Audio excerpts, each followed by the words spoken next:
हमें ज़रूरत इस बात की है कि इस खुफिया हवाई अड्डे का मजमूई तौर पर जायज़ा लिया जाए और ख़ास तौर पर उसके तीसरे हिस्से के बारे में तफसीली रिपोर्ट मुहैया की जाए ताकि हम दुश्मन के नापाक अज़ाइम से जितनी जल्दी मुमकिन हो सके पाकिस्तान को बाखबर कर दें। ये काम सिवाय तुम्हारे दूसरा इस वक्त और कोई नहीं कर सकता।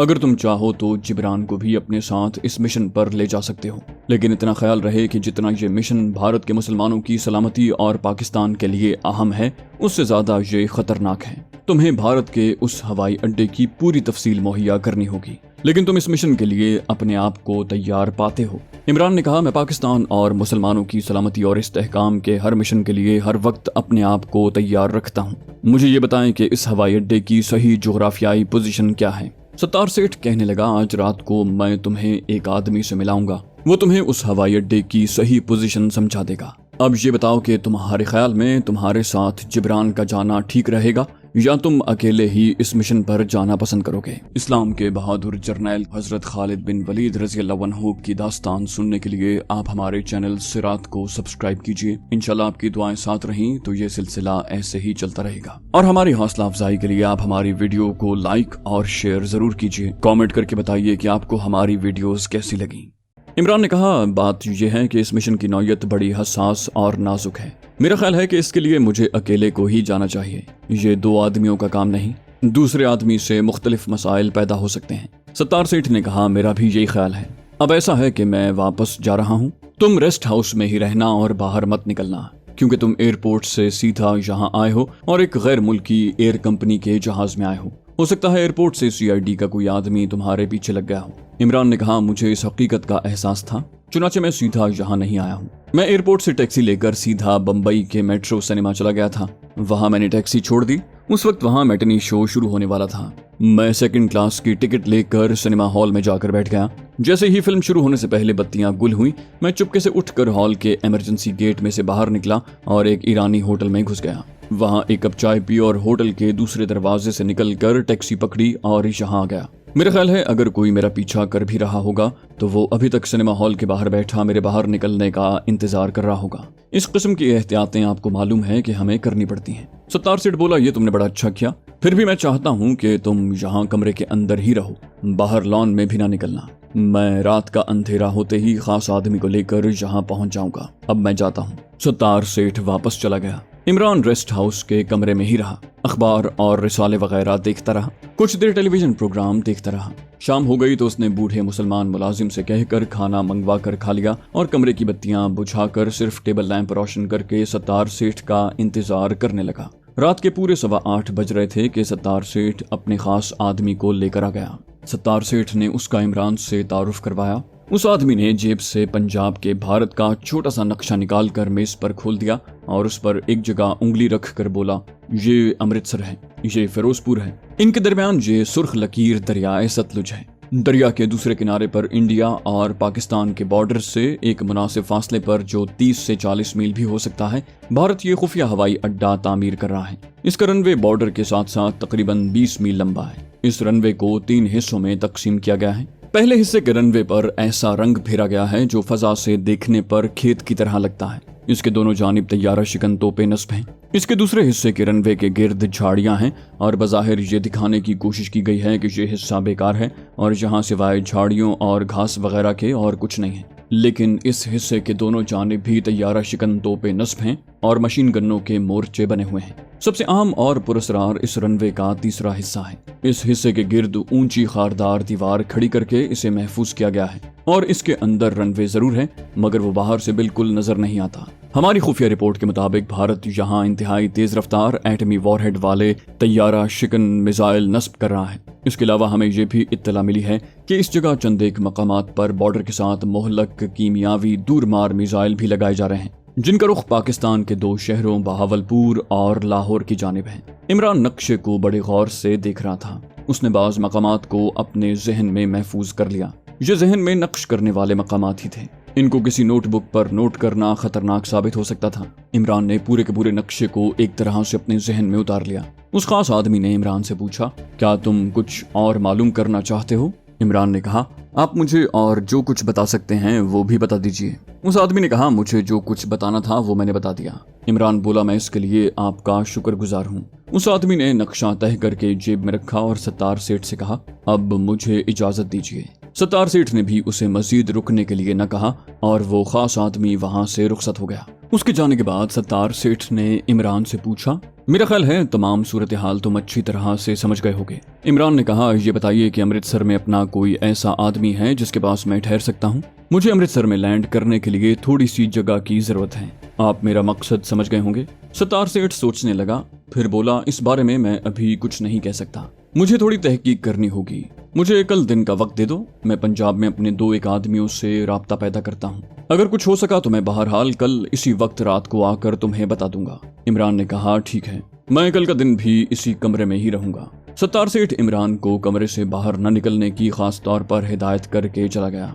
उसके बाद इमरान ने कपड़े बदले और टेबल लैंप बुझाकर सो गया। दूसरा दिन उसने रेस्ट हाउस के उसी कमरे में गुजार दिया। इस किस्म की मामूली मुशक्कत और कैद तन्हाई का वो आदी था, उससे वो एक लम्हे के लिए भी परेशान न होता। रात का खाना उसने शाम होते ही खा लिया। वो खाना खा रहा था कि सत्तार का फोन आ गया। कहने लगा, मैं 1 घंटे में तुम्हारे पास पहुंच रहा हूँ। इमरान ने कहा, मैं इंतजार कर रहा हूँ। सत्तार सेठ ने फोन बंद कर दिया। ठीक 1 घंटे के बाद वो आ गया। कहने लगा, तुमने खाना खा लिया? इमरान बोला, जब आपका फोन आया था तो मैं खाना खा रहा था। सेठ ने कहा, अच्छा किया, अब मेरे पास आकर बैठ जाओ। इमरान उसके पास बैठ गया। सत्तार सेठ ने सिगरेट एस्ट्रे में बुझाते हुए कहा, तुम्हारा अमृतसर में लैंड करने का बंदोबस्त हो गया है। इमरान ने खुश होकर कहा, ये बड़ा अच्छा हुआ है, बस मुझे वहां उतरने के लिए थोड़ी सी जगह चाहिए, आगे सारा काम खुद कर लूंगा। सत्तार सेठ ने कहा, तुम्हें अमृतसर में उतरने के लिए एक महफूज जगह भी मिल जाएगी, तुम्हारे मिशन में तुम्हें मदद भी फराहम हो जाएगी, हमने तुम्हारा बड़ा पक्का इंतजाम किया है। इमरान खामोशी से सत्तार सेठ की जानिब मुतवज्जे रहा।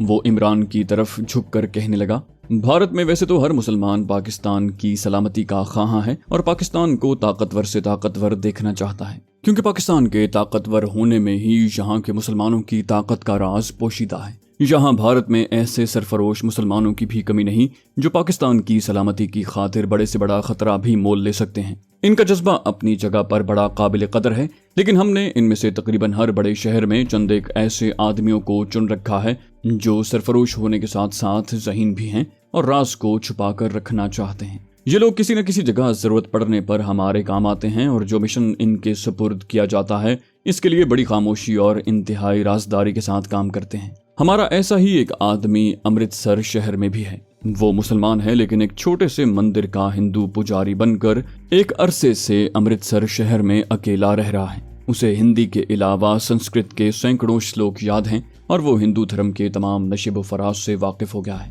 और बड़ी जिम्मेदारी से मंदिर के जिम्मेदार पुजारियों की ड्यूटी निभा रहा है। हमारे 2-3 आदमियों की उसने वक्त आने पर बड़ी राजदारी के साथ मदद की थी और किसी को कानो कान खबर न हो सकी। मोहल्ले के हिंदू, सिख और औरतें बतौर पुजारी के उसकी बड़ी इज्जत करती हैं और वो भी लोगों से बड़ी शफकत और मोहब्बत का सलूक करता है। तुम उसे देखोगे तो तुम्हें यकीन नहीं आएगा कि ये शख्स मुसलमान है और जिहाद कश्मीर और इस्लाम की सरबुलंदी की खातिर खुफिया तौर पर अहम तरीन ड्यूटी भी दे रहा है और दुश्मनों के दरमियान अपनी जान हथेली पर लिए बैठा है, क्योंकि अगर एक लम्हे के लिए भी उसका राज फाश हो जाता है तो उसका जिंदा बचना नामुमकिन है। इमरान ने पूछा, उसका नाम क्या है और उसके पास जाकर मुझे कौन सा कोड जुमला बोलकर अपनी शनाख्त करवानी होगी? सत्तार सेठ ने जेब से उसकी तस्वीर निकालकर इमरान को दिखाई और कहा, ये इस शख्स की फोटो है, इसको अच्छी तरह से देख लो, बाकी इसके पास जाकर बोलने वाले खुफिया अल्फाज मैं तुम्हें बता दूंगा। सत्तार सेठ ने इमरान को उसका हिंदुआना नाम बता दिया। उसका फर्जी हिंदुआना नाम जयराम है। इमरान भी उसे इसी नाम से पुकारेगा और आगे चलकर भी उसका यही नाम होगा। सत्तार सेठ ने कहा, हम जयराम को अमृतसर में तुम्हारे बारे में और तुम्हारे मिशन के बारे में फुल रिपोर्ट कल शाम तक अपने खुफिया जराए से पहुंचा देंगे। इमरान ने कहा, मैं अमृतसर शहर से वाकिफ हूँ, बल्कि क़याम पाकिस्तान से पहले मैं 2-3 साल अमृतसर में रह चुका हूँ। मुझे ये बताएं कि ये सरफरोश भारतीय मुसलमान जयराम पुजारी के रूप में अमृतसर के किस मंदिर में अपने फराइज अंजाम दे रहा है। सत्तार सेठ ने इमरान को अमृतसर का वो मोहल्ला बता दिया जिसके मंदिर में भारतीय सरफरोश मुसलमान बतौर मंदिर के पुजारी के अपना काम बल्कि अपनी ड्यूटी एक अरसे से अदा कर रहा था। इमरान ने कहा, मैं इस मोहल्ले से अच्छी तरह वाकिफ हूँ। सत्तार सेठ बोला, ये अच्छी बात है। जहां तक इस मामले का ताल्लुक है कि तुम्हें वहां जाकर कौन सा भेष बदलना होगा, इस बारे में तुम्हें जयराम ही गाइड करेगा। वो तुम्हें बेहतर तौर पर बता सकेगा कि तुम्हें टारगेट के इर्द गिर्द जाने के लिए कौन सा भेस बदलना है और तुम्हारे लिए कौन सा भेस मुनासिब रहेगा। इमरान ने पूछा, वहाँ मुझे हो सकता है असलहे वगैरह की भी जरूरत पड़े, क्या जयराम इस सिलसिले में मेरी मदद करने की पोजीशन में होगा? सत्तार सेठ ने मुस्कुराते हुए कहा, जयराम हमारा वहाँ अकेला आदमी नहीं है, उसका राब्ता पंजाब में मुकीम हमारे उस दूसरे अहम मुसलमान सरफरोशों से है। तुम्हें जिस किस्म के असलहे की जरूरत पड़ेगी वो तुम्हें वहाँ मुहैया हो जाएगा, बस अब तुम जाने की तैयारी करो। कल शाम तक तुम्हारे बारे में फुल रिपोर्ट और तुम्हारी एक पासपोर्ट साइज फोटो जो इत्तेफाक से मेरे पास महफूज पड़ी थी जयराम तक पहुंच जाएगी। तुम आज रात किसी गाड़ी से अमृतसर रवाना हो सकते हो। तुम्हें जितनी रकम की जरूरत होगी वो मिल जाएगी, बाकी अगर कोई जरूरत पड़े तो जयराम अमृतसर में तुम्हारे लिए मौजूद है। इमरान ने किसी कदर ताज्जुब का इजहार करते हुए कहा, बंबई से अमृतसर गाड़ी 2 दिन के बाद तीसरे दिन पहुंचती है। आप मेरी रिपोर्ट कल तक जयराम तक कैसे पहुंचाएंगे? सत्तार ने मुस्कुराते हुए कहा, हमारे आदमी इस किस्म की खुफिया दस्तावेजात लेकर कभी ट्रेन से सफर नहीं करते, वो हवाई जहाज के जरिए आते जाते हैं। अगले दिन भी इमरान रेस्ट हाउस में ही रहा। सत्तार सेठ ने उसे कुछ रकम दे दी। उसके पास कोई खुफिया शय नहीं थी, ना कोई दस्तावेजात थी, ना कोई नक्शा था, ना कोई पिस्तौल था और ना कोई कमांडो चाकू, सिर्फ वो खुद ही एक काबिल एतराज शय थी। सो वो बेहद एहतियात से काम ले रहा था। भारत की रेलगाड़ियों में सफर करने का उसे बहुत तजुर्बा हो चुका था। अमृतसर बंबई लाइन पर तो वो कई सफर कर चुका था। ये बात बखूबी उसके इल्म थी कि भोपाल से दिल्ली तक और आगे लुधियाने से अमृतसर तक का इलाका हसास इलाका समझा जाता था और वो डिब्बे में ही मुसाफिरों के दरमियान बैठा रहता, ज्यादा नकलो हरकत न करता। रात के 9 बजे वो बंबई के बोरी बंदर स्टेशन से ट्रेन में बैठकर अमृतसर की तरफ रवाना हो गया। सारी रात, दूसरा दिन और तीसरी रात सफर में गुजर गई। तीसरे दिन सुबह के वक्त ट्रेन अमृतसर पहुंची तो वो आम मुसाफिरों के डिब्बे से उतरकर मुसाफिरों के साथ ही गेट पर टिकट टीटी के हवाले करके बाहर आ गया। क़याम पाकिस्तान से पहले अमृतसर रेलवे स्टेशन पर इतनी भीड़ भाड़ और शोरगुल नहीं होता था। अब आबादी भी बढ़ गई थी। रेलवे स्टेशन के सामने कई नए होटल खुल गए थे। पुलिस के संतरी जगह जगह नजर आ रहे थे। इनमें सिख सिपाही ज्यादा थे। इमरान उनकी नजरों से बल्कि किसी की भी नजरों से बचने की कोशिश नहीं कर रहा था। बिल्कुल एक नॉर्मल और आम मुसाफिर की तरह स्टेशन के अहाते से निकलकर टैक्सी स्टैंड पर आकर एक मोटर रिक्शा लिया और उसे जयराम की तरफ चलने को कहा। वो मोहल्ला इमरान का देखा भाला था। वो उस मोहल्ले के शुरू में ही एक तरफ रिक्शे से उतर गया। एक दुकानदार से जयराम के मंदिर का नाम लेकर पूछा कि ये मंदिर यहाँ किस जगह पर है और वहां पहुंच गया। मोहल्ले का छोटा सा मंदिर था। उसकी ड्योढ़ी में एक घंटा लटक रहा था। मंदिर में पूजा के दस्तूर के मुताबिक उसने दाखिल होते ही एक हाथ से घंटे को बजाया और राम राम करता मंदिर के छोटे से सहन में आ गया, जहां एक जानिब बेरी के 3-4 दरख्त थे। एक दरख्त के नीचे गाय बंधी थी। पास ही चारपाई पर एक दरमियानी उम्र का दुबला पतला पुजारी एक पोथी नुमा किताब खोले बैठा था। मैली सी सदरी और धोती पहन रखी थी। दाढ़ी मूछ सफा चट थी। इमरान ने उसके पास जाकर बड़े अदब से हाथ जोड़कर प्रणाम किया और कहा, महाराज मुझे जयराम पुजारी से मिलना है। उसने इमरान को गौर से देखा, जरा सा मुस्कुराया। इमरान समझ गया कि उसके पास उसकी तस्वीर पहुंच चुकी है और उसने इमरान को पहचान लिया है। इमरान ने भी उसे पहचान लिया था। उसने कहा, बैठ जाएं महाराज, मैं ही जयराम पुजारी हूँ, आपका दास। वो उसके पास चारपाई पर बैठ गया। उसने पूछा, आप कहाँ से आए हैं? वहां उस वक्त तीसरा कोई आदमी नहीं था। इमरान ने आहिस्ता से कहा, मैं बंबई से आया हूँ, सत्तार सेठ ने मुझे भेजा है। उसने सत्तार सेठ का नाम सुनकर किसी किस्म के रद्द अमल का इजहार न किया, बल्कि उल्टा सवाल कर दिया, महाराज ये कौन महाशय हैं? मैं तो इनको बिल्कुल नहीं जानता। तब इमरान ने वो खुफिया जुमला बोला जो सत्तार साहब ने बता रखा था। जुमला सुनकर जयराम के चेहरे पर इत्मीनान की हल्की सी झलक नमूदार हुई। उसने भी जवाब में वही खुफिया जुमला बोला जो इमरान को सत्तार सेठ ने पहले ही बता दिया था। उन्होंने एक दूसरे को शनाख्त कर लिया था और उनकी तस्दीक भी हो गई थी। जयराम ने एक निगाह मंदिर के दरवाजे पर डाली और आहिस्ता से कहा, मेरी बाएं जानिब जो पीली कोठरी है, तुम उसमें जाकर बैठो, मैं थोड़ी देर में आता हूँ। इमरान खामोशी से उठा और कोठरी के अंदर चला गया। कोठरी बड़ी पुरानी और खस्ताहाल थी। अंदर सिर्फ एक चारपाई ही बिछी थी। वो चारपाई पर बैठ गया। दरवाजा खुला था। उसमें से दिन की रोशनी अंदर आ रही थी। किसी किसी वक्त मंदिर की ड्योढ़ी के टल के बजने की आवाज आ जाती। कोई मंदिर में दाखिल होने के बाद उसे बजाकर पूजा पाठ के लिए जाता था। 10-15 मिनट गुजर गए। उसके बाद जयराम अंदर आया। उसने दरवाजे का एक किवाड़ बंद कर दिया और इमरान के पास चारपाई पर बैठते हुए बोला, तुम्हारा यहाँ ज्यादा देर मेरे पास ठहरना मुनासिब नहीं। मैं तुम्हें एक जगह बताता हूँ, तुम वहां जाकर मेरा इंतजार करो। मैं ज्यादा से ज्यादा आधे घंटे में तुम्हारे पास पहुंच जाऊंगा। तुम पहले कभी अमृतसर आए हो? इमरान ने कहा, मैं अमृतसर में 2-3 बरस रह चुका हूँ। जयराम बोला, तुमने बड़ी नहर देखी है जिसको बिजली वाली नहर कहते हैं? इमरान ने कहा, बिल्कुल देखी है, बल्कि मैं गर्मियों में वहां नहाने जाया करता था। ये नहर जीटी रोड पर है, उसके पुल पर से गुजर कर तुम आगे चले जाना। आगे एक फरलांग के फासले पर बाएं जानिब सड़क से उतरकर एक पुराना खंडर है। उस खंडर के पीछे जाकर तुम किसी जगह बैठ जाना, मैं वहां पहुंच जाऊंगा, अब तुम जाओ। इमरान चारपाई से उठा और कोठड़ी से निकल आया। मंदिर के बाहर आकर उसने रिक्शा पकड़ा और सीधा बिजली वाली नहर के पुल पर आ गया। वहां उसने रिक्शा छोड़ दिया। पुल के आगे जीटी रोड पर एक फरलांग पैदल चलने के बाद उसने देखा कि बाएं जानिब दरख्तों के दरमियान एक पुराने खंडर की इमारत खड़ी है। वो सड़क से उतरकर खंडर के अकब में आकर एक दरख्त के नीचे बैठ गया और जयराम का इंतजार करने लगा। आधे घंटे के बाद उसे एक तरफ से जयराम आता दिखाई दिया। जयराम उसके पास आकर बैठ गया। कहने लगा, यहाँ से तुम मेरे साथ चलो, आ जाओ।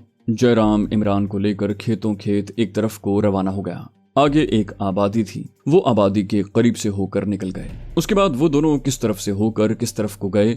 देर तक पैदल चलने के बाद एक जगह पहुंचे जहां फासले फासले पर 3-4 एक मंजिला मकान बने हुए थे। एक मकान के बाहर एक गाय बंधी हुई थी। वहां कोई आदमी या औरत या बच्चा नजर नहीं आ रहा था। आखिरी मकान दरख्तों के पीछे छुपा हुआ था। मकान बंद पड़ा था। जयराम ने जेब से चाबी निकालकर मकान का ताला खोला। अंदर एक छोटी सी ड्योड़ी थी। ड्योड़ी में एक जानिब गुस्लखाना था जिसके अंदर बाल्टी में नलके का पानी कतरा कतरा करके टपक रहा था। उसकी आवाज से इमरान ने पहचाना कि ये गुस्लखाना है। सामने एक मुख्तसर सा कमरा था जिसमें एक चारपाई पर बिस्तर लपेट कर रखा हुआ था। चारपाई के पास लकड़ी की 2 पुरानी कुर्सियां पड़ी थीं। दीवार पर पंडित नेहरू की तस्वीर वाला कैलेंडर लटका था। जयराम ने खिड़की खोल दी।